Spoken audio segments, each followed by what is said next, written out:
எப்பவாச்சும் யோசிச்சிருக்கீங்களா? சில வார்த்தைகள கேட்கும்போது மட்டும் நமக்கு ஏன் அவ்ளோ நம்பிக்கை வருதுன்னு? ஒரு சாதாரண செய்தி நம்ம மனசுக்குள்ள எப்படி ஒரு பெரிய தாக்கத்தை ஏற்படுத்துது? இன்னைக்கு நாம அப்படிப்பட்ட ஒரு சக்தி வாய்ந்த ஆன்மீக செய்தியோட கட்டமைப்பை பத்தி தான் பார்க்க போறோம். அது எப்படி நம்மளோட உணர்வுகளோட இவ்ளோ அழகா கனெக்ட் ஆகுதுன்னு புரிஞ்சுக்கலாம் வாங்க. முதல்லயே பாருங்க, ஒரு வீடியோ ஆரம்பிக்கும் போதே இந்த வரி நம்மள ஒரு காந்தம் மாதிரி இழுக்குது. இது சாதாரணம் அல்லன்னு சொன்ன உடனே நம்ம மனசுக்குள்ள, ஓ, இது ஏதோ தற்செயலா நடக்கல, இது நமக்காகவே வந்திருக்கு அப்படிங்கிற ஒரு எண்ணம் வந்துடும். இது ஒரு பொதுவான வீடியோ இல்ல, நமக்கான ஒரு தனிப்பட்ட அழைப்புங்கிற உணர்வை நொடியிலே இது கொடுத்துடுது. சரி, ஒரு செய்தி நம்மள தேடி வருது. அது எப்படி நம்ம மனச தொடுது? இதோட முதல் படி அது நம்மளோட ஒரு தனிப்பட்ட தொடர்பை உருவாக்குறது தான். அது எப்படின்னு பார்க்கலாம். இதான் அந்த மேஜிக். இந்த ஒரு வரி தான் அந்த செய்திய ஒரு பொதுவான விஷயத்திலிருந்து ரொம்ப ரொம்ப பர்சனலான ஒண்ண மாத்துது. அதாவது, இது ஏதோ உலகத்துல இருக்கிற எல்லாருக்கும் சொல்ற மாதிரி இல்ல, கரெக்டா உங்க வீட்டுக்கு, உங்க குடும்பத்துக்குன்னு குறிப்பா சொல்ற மாதிரி இருக்கு. கேட்ட உடனே அப்படியா, எனக்காகவா ஒரு நெருக்கத்தை இது உண்டு பண்ணுது. அடுத்த கட்டம் ரொம்ப முக்கியமானது.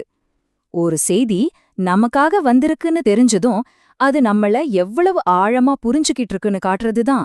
அதாவது, நம்ம மனசுக்குள்ள இருக்கிற யார்கிட்டயும் சொல்ல முடியாத வலிகளை பத்தி பேச ஆரம்பிக்குது. இது எவ்ளோ உண்மை இல்லையா? வெளியில சிரிச்சு பேசிட்டு இருந்தாலும் மனசுக்குள்ள எவ்ளோ கவலைகள் இருக்கும். இந்த முரண்பாட்ட இந்த செய்தி கரெக்டா சுட்டி காட்டும்போது, அப்பாடா, நம்ம கஷ்டம் ஒருத்தருக்கு புரியுதுன்னு ஒரு ஆழமான உணர்வு நமக்கு வரும். அதே மாதிரி தான் இதுவும். எல்லாரும் ஒன்னாதான் இருக்கோம். ஆனா மனசளவுல ஒரு பெரிய இடைவெளி இருக்கும். அந்த தனிமையை இது ரொம்ப அழகா சொல்லுது. நம்மால வெளிய சொல்ல முடியாத ஒரு வேதனைய இது அங்கீகரிக்குது. அதோட நிக்காம இன்னும் ஆழமா போகுது இந்த மெசேஜ். பணம் இருக்கு, ஆனா நிம்மதி இல்ல. எவ்ளோ பிரார்த்தனை பண்ணியும் பதில் இல்ல. இப்படி கரெக்டா நம்ம மனசுல இருக்கிற விஷயங்களை சொல்லும்போது ஒரு பெரிய நம்பிக்கை வருது. ஆமா, இது எனக்காகத்தான் அப்படிங்கிற எண்ணம் ரொம்ப வலுவாயிடுது. இதுவரைக்கும் நம்ம பிரச்சனைகளை பத்தி பேசி நம்மள புரிஞ்சுக்கிட்ட ஒரு உணர்வை கொடுத்தாச்சு. இப்போதான் கதையில ஒரு பெரிய ட்விஸ்ட். பிரச்சனையிலிருந்து தீர்வு நோக்கி போறோம். இங்கதான் ஒரு சக்தி வாய்ந்த தெய்வீக வாக்குறுதி கொடுக்கப்படுது.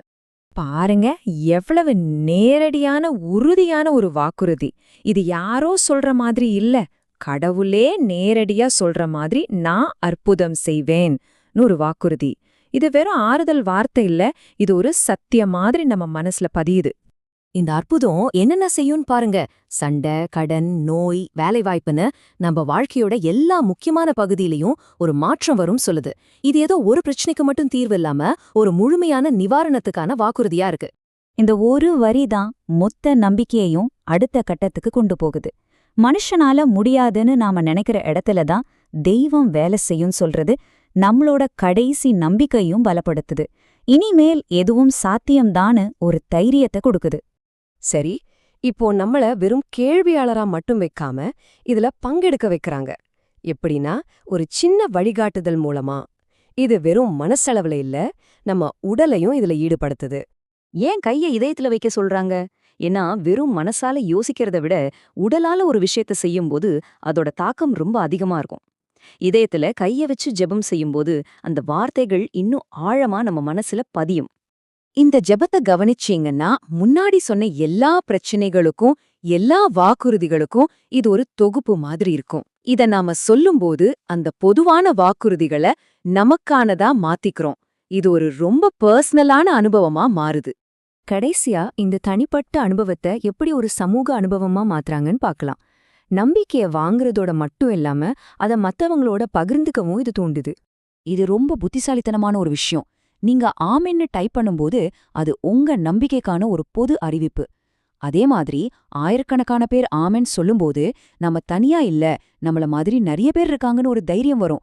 மத்தவங்களுக்கு ஷேர் பண்ணும்போது நம்ம நம்பிக்கையும் இன்னும் வலுவாகுது. எல்லாத்துக்கும் மேல கடைசியா ஒரு பவர்ஃபுல்லான வரி.